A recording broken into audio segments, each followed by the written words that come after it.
media, para wartawan yang saya hormati, tadi kami Forkopimda, Bupati, PJ Bupati, Pak Kapolres, Pak Dandim, Pak Kanjari tadi diwakili, Ketua Pengadilan Negeri juga diwakili, Pak Ketua Dewan tadi menyampaikan tidak bisa hadir.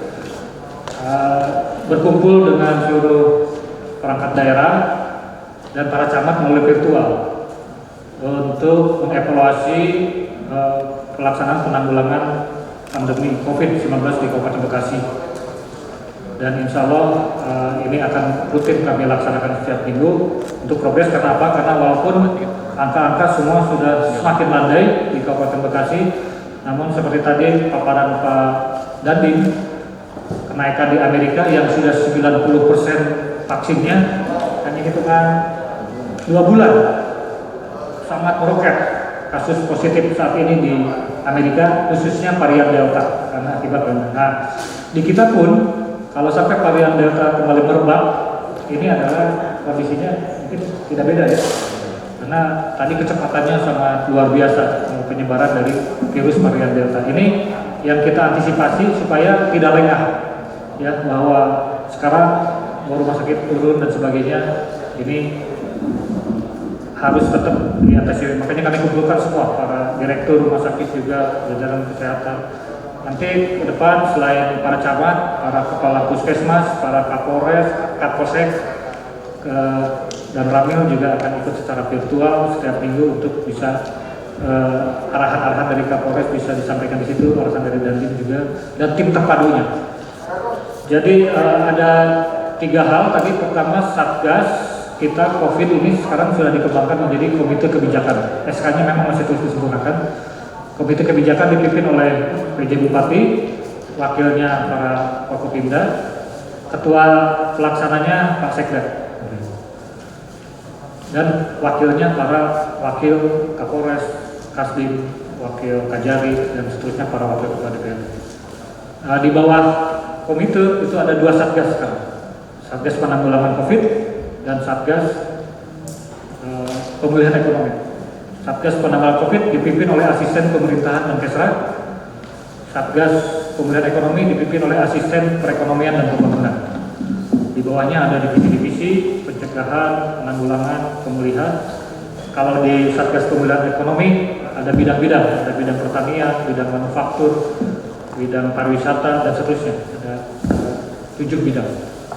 Nanti setelah tuntas, karena tadi masih banyak masukan, kami umumkan struktur lengkap dan personil-personil lengkapnya. Tadi baru kita umumkan pimpinan-pimpinannya saja dan sekretariat yang harus mengolah data setiap minggu untuk bahan rapat ini. Jadi saat ini data di kami di Kabupaten Bekasi, kasus aktif 0,97%, total tingkat kesembuhan 97,8%, tingkat kematian 1,1%, bor total 26%, baik di rumah sakit, isolasi non ICU di rumah sakit maupun isolasi terpusat di luar rumah sakit.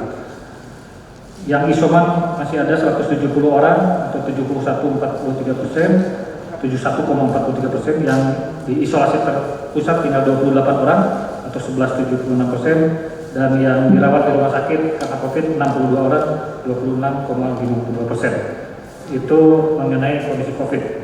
Adapun vaksinasinya mencapai vaksinasi 1 itu 39,16%.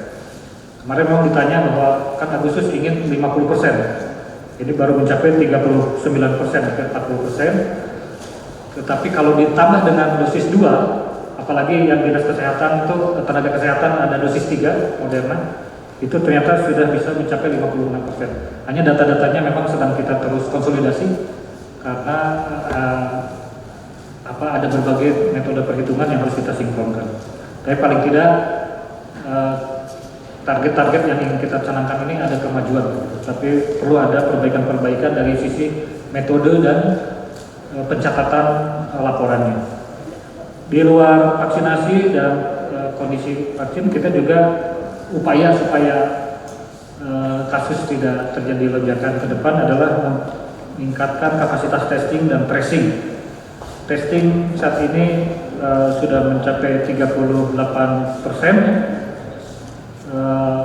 dari setiap kasus, dari target yang harus dicapai setiap minggu itu sudah tercapai 38%, terus akan kita tingkatkan.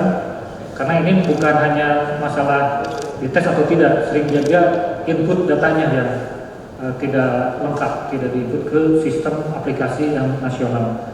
Itu yang akan kita perbaiki. Jadi kenyataannya bisa saja di atas itu testing. Demikian juga tracing terhadap kontak erat.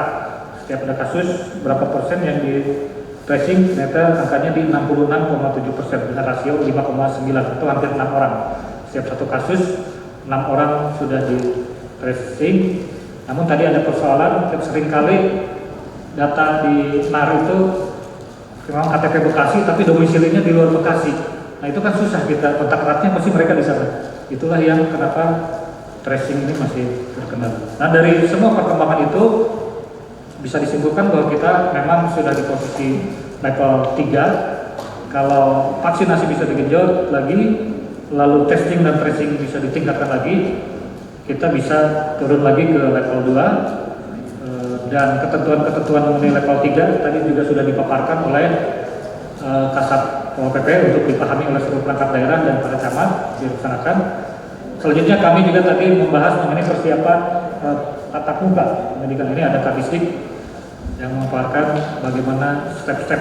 Intinya adalah bahwa minggu ini kita sudah melakukan langkah-langkah persiapan verifikasi distrik, kemudian checklist untuk setiap sekolah yang karena ada berapa 8 item, 11 item yang harus dipenuhi, mulai dari toilet bersih, tempat cuci tangan, termogan dan seterusnya, ada 11. Baru sekolah itu bisa menyalakan. Setelah itu pun ada ketentuannya, kalau tahun hanya 1 jam, peserta maksimal 5 orang per kelas. Kalau SD 2 jam per hari, maksimal 50% atau 15 orang gitu, per kelasnya. Kalau SMP 18 orang sama 2 jam sehari. Nah, dalam minggu ini setelah dicek ke sekolah-sekolah akan dilakukan simulasi dulu, kira-kira hari Jumat ya.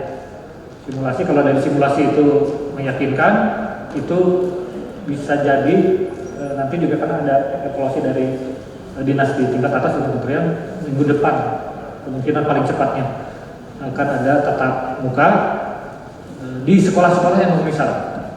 Dan ada syarat satu lagi, izin orang tua tertulis, nah itu wajib. Jadi orang tua boleh tidak mengizinkan anaknya, walaupun sekolah sudah tatap muka, gitu ya. Nah itu barangkali informasi-informasi dari rapat ini.